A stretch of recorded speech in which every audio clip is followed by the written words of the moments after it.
कांदिवली पश्चिम के संजय नगर में भारतीय राष्ट्रीय कांग्रेस की विशाल जाहिर सभा और जनसंपर्क कार्यालय का उद्घाटन समारोह का आयोजन सफलतापूर्वक संपन्न हुआ। कार्यक्रम का उद्घाटन मुंबई कांग्रेस अध्यक्षा वर्षा गायकवाड़ और मलाड पश्चिम के विधायक असलम शेख के हाथों हुआ। प्रोफेसर दिनेश कुमार यादव द्वारा आयोजित इस कार्यक्रम में स्थानिक कांग्रेस नेता और 1000 से अधिक नागरिक उपस्थित रहे। प्रोफेसर यादव ने अपने संबोधन में भाजपा की नीतियों पर तीखी टिप्पणियां करते हुए कहा कि जनता अब परिवर्तन चाहती है। सभा में कांग्रेस कार्यकर्ताओं ने क्षेत्रीय विकास का संकल्प लिया। आइए देखते हैं एमएलए असलम शेख ने क्या कहा और इसी के साथ प्रोफेसर दिनेश कुमार यादव का क्या कहना है। मुंबई महानगर पालिका के चुनाव हो चुका है। सभी पार्टियां अपने अपने तरीके से काम पे लगी हुई है, लेकिन अभी दिवाली और नया साल गया है और दुर्भाग्य की बात है कि इतनी बारिश गिरी महाराष्ट्र के अंदर कि कई किसानों के घर बह गए, कई किसानों की खेतियां बह गई। कई किसान की परिस्थिति ये है कि जहां हर दिन 1 या 2 किसान आत्महत्या करते थे, अब उनकी संख्या भी बढ़ते जा रही है।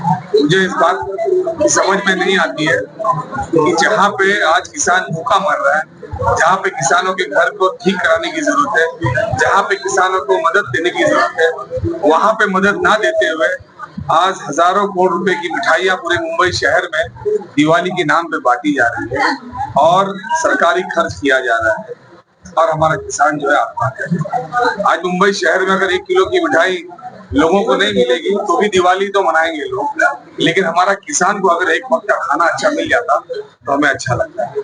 तो ये सारी चीजें लोगों के सामने हम ले जा रहे हैं, क्योंकि कई चैनल जो इस देश के हैं वो तो उद्योगपतियों ने खरीद किया है, लोगों के सामने सही न्यूज आ नहीं रही है। आप जैसे छोटे छोटे चैनल के माध्यम से हम चाहता है कि लोगों की आंखें खुले और लोग समझे कि किस तरीके से एक है तो सेफ है का नारा देने वाले मुंबई महानगर पालिका की जो सेफ है तिजोरी है उस पे नजर जमाए। भारतीय जनता पार्टी एक किट बांटी है, उस किट में लिखा हम एक है तो सेफ, उस पे क्या कहना है?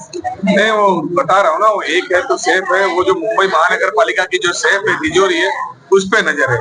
राज्य को तो बर्बाद करके रख दिया, राज्य को तो जो है कर्जे के बाजार में डाल दिया, अब मुंबई महानगर पालिका को भी जो है वो बर्बाद करने की तैयारी है।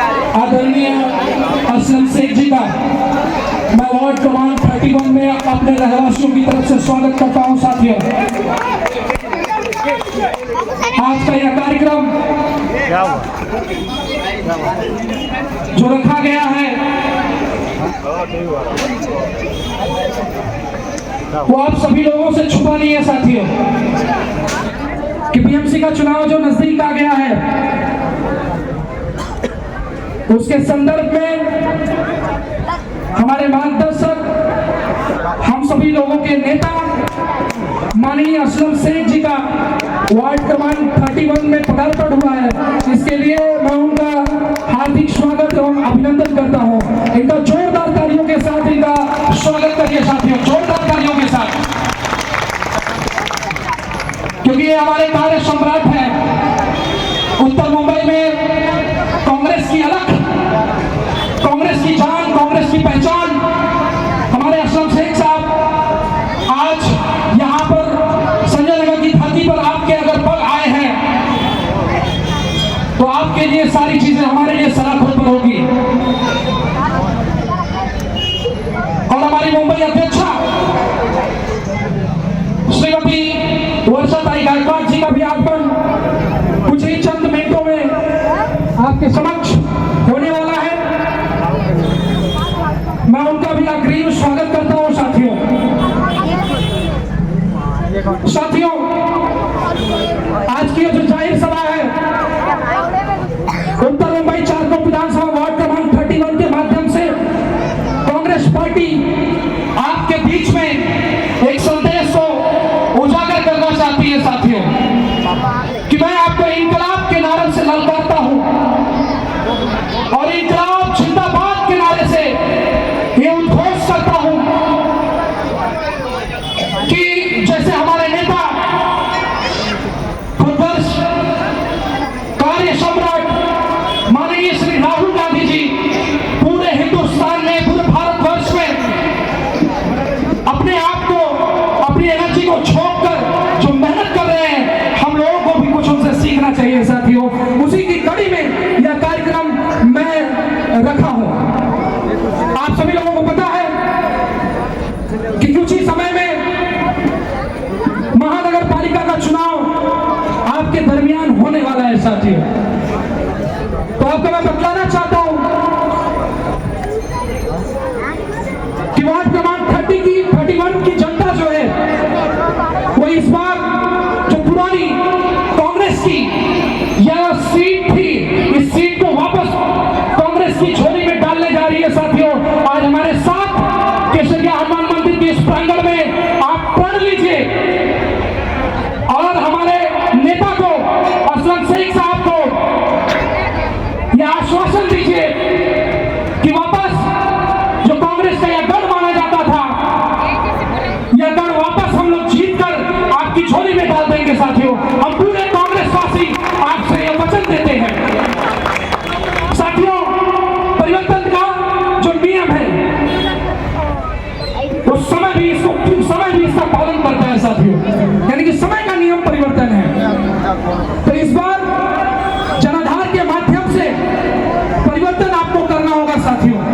मैं आपको बतलाना चाहता हूं कि हर समय जब बीएमसी का चुनाव आता है तो नेतागण आपकी गलियों में आते हैं और आपसे छोटे छोटे चिकने चौपड़े वादे कर चले जाते हैं वोट लेकर, लेकिन जब आप उनके दफ्तरों पर चक्कर लगाते हो तो आपके पैर के चप्पल धस जाते हैं, लेकिन आपका काम नहीं होता है साथियों। मैं इन गलियों में घूमकर यह देखा हूं अपनी टीम के साथ, कांग्रेस टीम के साथ, कि लोग ऐसे बोलते हैं कि कमीशन खोरी एकदम चरम सीमा पर आ रही है। कि हमारे यहाँ के जो स्थानीय नगर सेवक है, स्थानीय नेता है, जो बीजेपी के लोग हैं, वो हर जगह हमारे रहवासियों के माध्यम से कमीशन खोरी, यानी कि जो आप ब्लैक काम बोलते हैं वह करने पर अपने आप को उसमें माही साबित कर दिया इन्होंने। मैं आपको बताना चाहता हूं कि भू माफियाओं की कमी नहीं है साथियों। यहाँ पर भूखंड क्रमांक 471 सर्वे नंबर 157 है, जिस पर ढेर धड़ल्ले से इनके माध्यम से कब्जा किया जा रहा है। जहां पर खाली जगहें हैं, लोगों के घर हैं, उसको तोड़कर वहां पे बाथरूम बना दिया जा रहा है, लोगों को प्रताड़ित करने का कार्य किया जा रहा है साथियों। तो यह हमको और आपको सोचने की आवश्यकता है कि जो ये 2014 से अभी 2025 तक का ये जो समय आया है, या किसी भी चुनाव में आप समझ लीजिए, या आप आमदारगी में समझ लीजिए, खासदारगी में समझ लीजिए, चाहे म्युनिसिपल कॉर्पोरेशन में समझ लीजिए, या कुल मामले में हमारे लिए खतरनाक साबित होता जा रहा है। सबसे पहला जो इस वार्ड का जो जरूरी मुद्दा है, मैं अपने नेता के सामने रखना चाहता हूं साहब, कि हमारा ये जो ताजमहल है, ये हमारे लिए ताजमहल से कम नहीं है साथियों। मत केंद्र पर जाते हैं तो सोचिए कि जो पुरानी पार्टी आपकी कांग्रेस पार्टी थी, उस पार्टी के लिए आपको मत करना है कि जो आपको घर के बदले घर और इसी क्षेत्र में घर देने का कार्य करे, उसको मत करना है साथियों। मैं आपको बतलाना चाहता हूं, नहीं तो ये लूटने वाले लोग हैं, या लूट कर आपको बेघर कर देंगे। इनको इस चीज से बिल्कुल भी फर्क नहीं पड़ता है। मैं आपको ये भी बतलाना चाहता हूं साथियों। इसके माध्यम से मैं एक शेर बोलना चाहता हूं कि बर्बाद दुरुस्ता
लिए ऐसे ही सदैव लड़ता रहूंगा। मैं आपको बतलाना चाहता